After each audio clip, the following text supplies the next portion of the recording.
समुद्र से समृद्धि कार्यक्रम अंतर्गत भावनगर खाते विविध विकास कामोना लोकार्पण और खातमुहूर्त प्रसंगे अपनी सौनी साथे मंच पर उपस्थित नवा भारतना स्वप्नद्रष्टा जेमणे पहला गुजरात ने नवी दिशा आपी अने हवे जेओ भारत ने समृद्धि और संपन्नतानी नवी स्थिति तरफ लई जई रह्या छे एवा विश्व नेता और यशस्वी वडाप्रधान श्री नरेन्द्रभाई मोदी साहेब, केंद्रीय मंत्री श्री आर पाटिल जी, श्री सर्बानंद सोनोवाल जी, डॉक्टर मनसुखभाई मांडविया जी, केंद्रीय राज्य मंत्री श्री शांतनुजी ठाकुर जी, श्रीमती नीमूबेन बाबणिया, मारा साथी मंत्री श्री कनुभाई देसाई, ऋषिकेशभाई पटेल, राघवजीभाई पटेल, कुंवरजीभाई बावड़िया, श्रीमती भानुबेन बाबरिया, श्री परसोत्तमभाई सोलंकी, मारा सौ साथी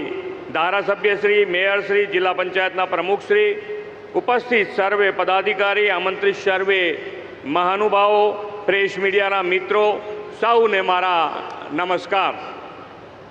आज एक ज दिवस में एक साथे 33,600 करोड़ रुपया थी वधुना प्रजा कल्याण विकास कामों आपने आपवा आदरणीय मोदी साहेब पधार्या छे।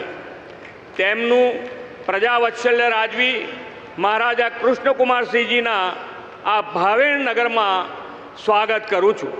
गुजरात देश में सौथी लांबो 1600 किलोमीटर समुद्र किनारो धरावतु राज्य है।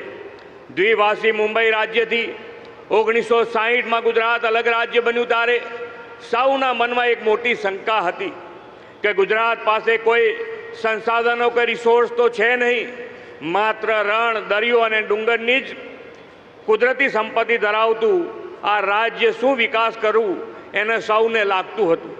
लोकोनी आ शंकाओ दायकाओ सुधी मोटा भागे साची पण पड़ी।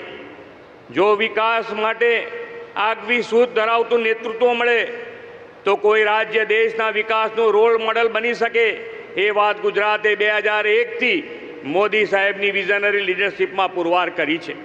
समय साथे कदम मिलावीने विकासनी गति अपनावी तेमनी कुनेथी विकास में दरिया किनाराओनो सदुपयोग थवानी शरूआत थई।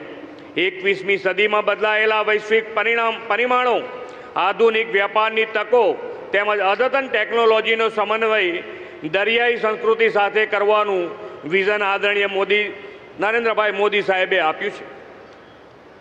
तेमनुं विजन एवुं स्पष्ट हतुं के गुजरात स्ट्रेटेजिकली लोकेशननो महत्व लाभ लईने बंदरोनी नजीकमां ज विविध उद्योगों स्थापवा, नवा उद्योगोने उत्पादन અને માર્કેટ સંબંધિત આયાત નિકાસની વિવિધ જરૂરિયાતો માટે કેપ્ટિવ સુવિધાઓ આપવી તેમજ મહત્તમ ખાનગી રોકાણની મદદથી રાજ્યના ઔદ્યોગિક અને બંદરીય માળખાનો વિકાસ કરવો।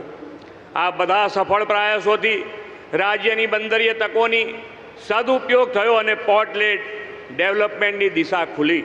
આ પોર્ટ લેડ ડેવલપમેન્ટના પાયામાં મોદી સાહેબે આપેલી અભિનવ port policy, captive policy, ship building policy જેવી મહત્વની પોલિસીઝ રહેલી છે।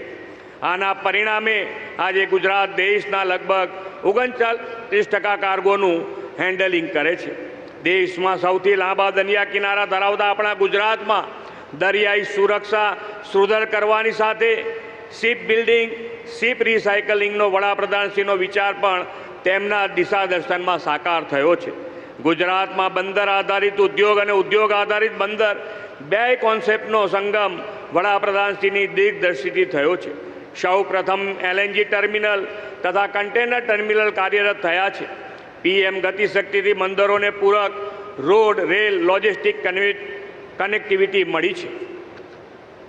શ્રી મોદી સાહેબે મત્સ્યપાલકોના હિતમાં પણ અનેક પગલાં ભર્યા છે। વડાપ્રધાનશ્રી હંમેશા पर्यावरणना रक्षण साथे संतुलित विकासनी नेम साथे चाले छे। तेमणे बिन परंपरागत स्रोतथी ऊर्जा, सोलर, विंड, हाइब्रिड एनर्जीना उपयोगने प्राधान्य आप्युं छे। चारणका सोलर पार्कथी तेमना दिशादर्शનમાં थयेली सौर्य ऊर्जा क्रांति आज कच्छमां 30 गीगावॉटना सौथी मोटा हाइब्रिड रिन्यूएबल एनर्जी पार्क सुधी विस्तरी छे। देशनी कुल रिन्यूएबल एनर्जीना 60% वधु એટલે કે 39.27 ગીગાવોટ એનર્જી એકલું ગુજરાત આપે છે. પવન ઉર્જા અને રૂફટોપ સોલરમાં દેશમાં ગુજરાત પહેલા નંબરે છે. ખેડૂતોને ઉર્જા સુરક્ષા સાથે ગ્રીન એનર્જી પીએમ કુસુમ યોજના 2 લાખ કૃષિ વીજ ગ્રાહકોને આવરી લેવાયા છે. પીએમ સૂર્ય ઘર મફત બિજલી યોજના તો લાખો પરિવાર માટે આર્થિક બચતનું માધ્યમ બની છે. વડાપ્રધાનશ્રીની પ્રેરણા અને માર્ગદર્શનમાં રણોત્સવને કારણે વિશ્વભરમાં ખ્યાતિ મેળવેલા ધોરડો ગામમાં આજે તેમના જ હસ્તે 100% રહેણાંક હેતુના વીજ જોડાણનું સોલરાઇઝેશન થવાનું છે. સફેદ રણની વિશ્વ ખ્યાતિ સાથે હવે ધોરડો 100% પીએમ સૂર્યઘર ધરાવતા ગામનું પણ ગૌરવ મેળવશે. વડાપ્રધાનશ્રીએ સસ્ટેનેબલ ડેવલપમેન્ટની સાથે નવા અને વિકસિત ભારત 2047નો સંકલ્પ કર્યો છે. આજે ગુજરાત અને દેશ અન્ય રાજ્યોને મળેલા વીજળી, પાણી, રોડ, રસ્તા સહિતના માળખાકીય વિકાસ કામોથી લોકોનું ઇઝ ઓફ લિવિંગ વધશે અને આ વિકાસ કામો નવા ભારતના નિર્માણમાં દિશાસૂચક બનશે. તેમણે આત્મનિર્ભર ભારત માટે પણ દેશવાસીઓને આહ્વાન કર્યું છે. આત્મનિર્ભર ભારત માટે સ્વદેશી દેશમાં બનેલી ચીજ વસ્તુઓના ઉપયોગથી આપણે સૌ વોકલ ફોર લોકલને વેગ આપીને તે સમયની માંગ છે. 2 દિવસ પછી મા જગદંબાની આરાધનનું પર્વ નવરાત્રિ અને તે પછી દિવાળીના તહેવારો આવશે. આપણે સૌ આ દિવાળી સ્વદેશી દિવાળીનો સંકલ્પ કરીને દેશમાં જ બનેલી વસ્તુઓ, ઉત્પાદનો, સાધન સામગ્રી ખરીદીને સ્વદેશીને પ્રોત્સાહન આપીશું તેવો મને વિશ્વાસ છે. ફરી એકવાર ગુજરાત સરકારના વિવિધ વિભાગોના 2524 કરોડ અને કેન્દ્ર સરકારના વિભાગોના મળીને 33,000 કરોડથી વધુ વિકાસ કામોના ભેટ દ્વારા સમુદ્ર સે સમૃદ્ધિના નવા અધ્યાયની શરૂઆત કરવા બદલ આદરણીય વડાપ્રધાનશ્રીને ખૂબ ખૂબ અભિનંદન આપીને વિરમું છું. ભારત માતા કી જય. વંદે માતરમ. જય જય ગરવી ગુજરાત.